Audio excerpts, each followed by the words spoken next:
Imagine stepping into a time machine, not just to witness history, but to unravel the myths that have twisted our understanding of the past. From the legendary tales of Viking warriors to the majestic pyramids of ancient Egypt, join us as we dissect 10 of history's most enduring misconceptions and uncover the truth behind the legends. Ready for a journey that will change how you see history forever? Welcome to Path to Facts, where mysteries are solved and wonders are revealed. Today we'll delve into a world that's right under our noses, yet still full of surprises. 1. Vikings wore horned helmets. The image of a fierce Viking warrior wearing a horned helmet has become deeply ingrained in popular culture, thanks largely to romanticized 19th century art and modern media depictions. However, this image is historically inaccurate. Archaeological evidence from Viking burial sites shows no evidence that horned helmets were ever worn in battle. Instead, most Viking helmets were simple, functional pieces designed to protect the head, with no ornamental horns in sight. The myth probably originated with artistic interpretations of the Viking Age by Scandinavian artists in the 19th century, which were then popularized by their inclusion in opera costumes, leading to the widespread but incorrect association of Vikings with horned helmets. 2. The Great Wall of China is visible from space. This enduring myth captures the imagination, suggesting that human ingenuity created a structure so vast that it can be seen from the moon, or at least from low Earth orbit. However, astronauts have confirmed that this is not the case. Despite its length, the Great Wall is relatively narrow and built with materials that closely resemble the natural landscapes around it, making it blend in rather than stand out from space. The myth persists perhaps because it appeals to the human desire to create monuments of lasting significance. But the truth is that many other man-made structures and lights are far more visible from space. 3. Marie Antoinette said, "Let them eat cake." This quote has become synonymous with the perceived aloofness and insensitivity of the French aristocracy on the eve of the French Revolution. However, there is no record that Marie Antoinette, the queen consort of Louis XVI, ever uttered these words. The phrase was first attributed to her decades after her death, and its origins can be traced back to Jean-Jacques Rousseau's autobiographical book, where he attributed it to a great princess without naming Antoinette. The misattribution likely served to fuel revolutionary fervor and portray the monarchy as indifferent to the plight of the French people. In reality, Antoinette's personal letters and accounts of the time suggest that she was aware of and concerned for the welfare of her subjects. 4. Witches were burned at the stake in Salem. The Salem witch trials are an infamous chapter in American history, often depicted with haunting images of accused witches being burned alive.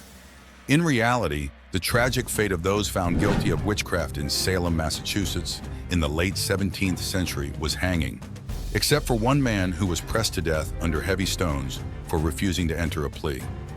This misconception probably stems from conflating the Salem trials with European witch hunts, where burning at the stake was a more common form of execution.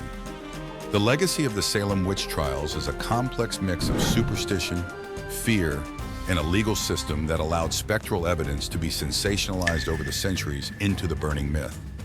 5. Napoleon was short. The notion that Napoleon Bonaparte was a diminutive figure has persisted in popular culture, earning him the nickname the Little Corporal.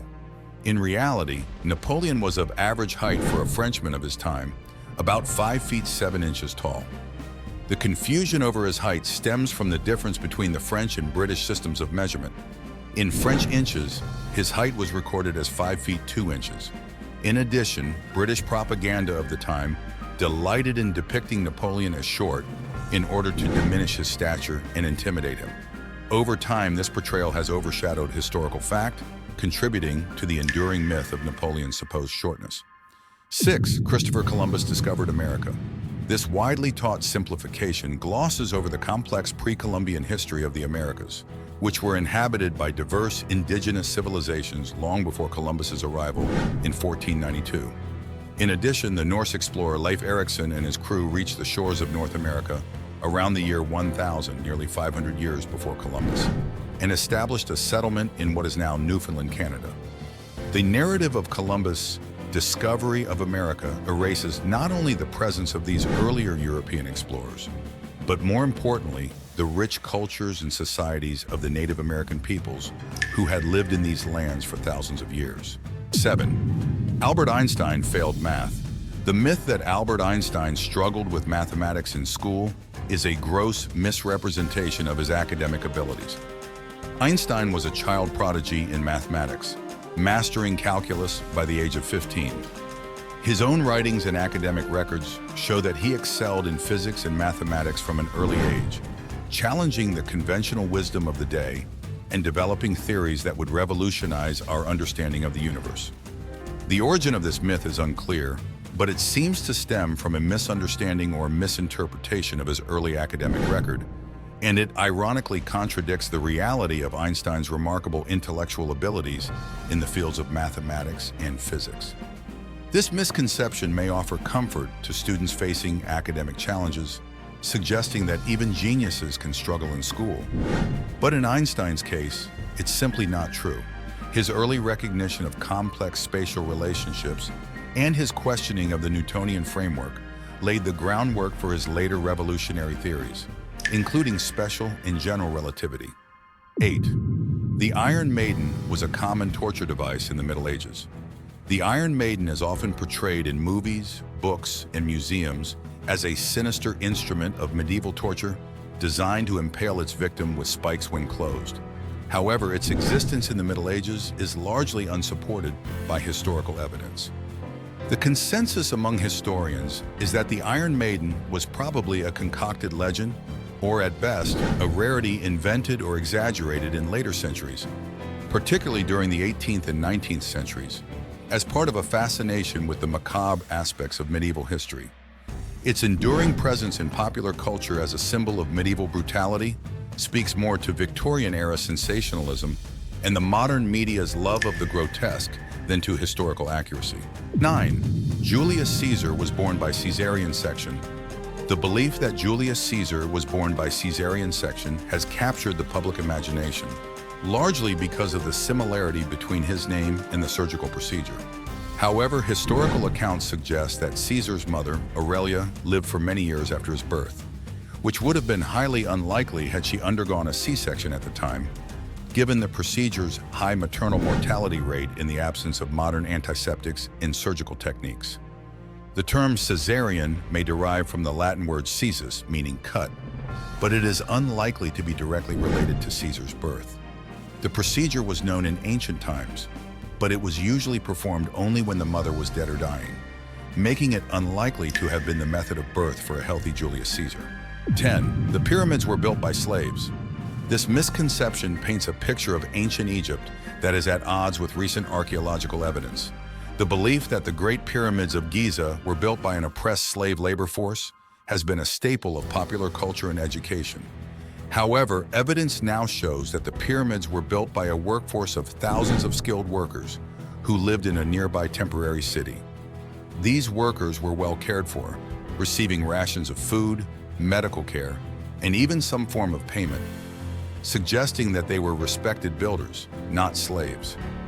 Graffiti found near the pyramids indicate that the workers took pride in their work and organized themselves into teams with names such as the Drunkards of Menkar. These workers were likely seasonal laborers, possibly farmers, who worked on the pyramids during the Nile flood season when their agricultural fields were submerged. This understanding not only challenges the long-held belief that the pyramids were built by slaves, but also highlights the sophistication of ancient Egyptian society and its ability to mobilize and support large labor forces in monumental construction projects. If our journey through the corridors of history and the unraveling of its myths has captivated your curiosity, don't let the exploration end here. Hit that like button to show your love for uncovering the truth, subscribe to stay updated with our adventures into the past, and share this video to spread the wonder. Have thoughts, insights, or another myth you're curious about? Drop a comment below and join the conversation. Together, let's keep peeling back the layers of history to discover the reality beneath. Until next time, keep questioning, keep exploring, and never stop learning.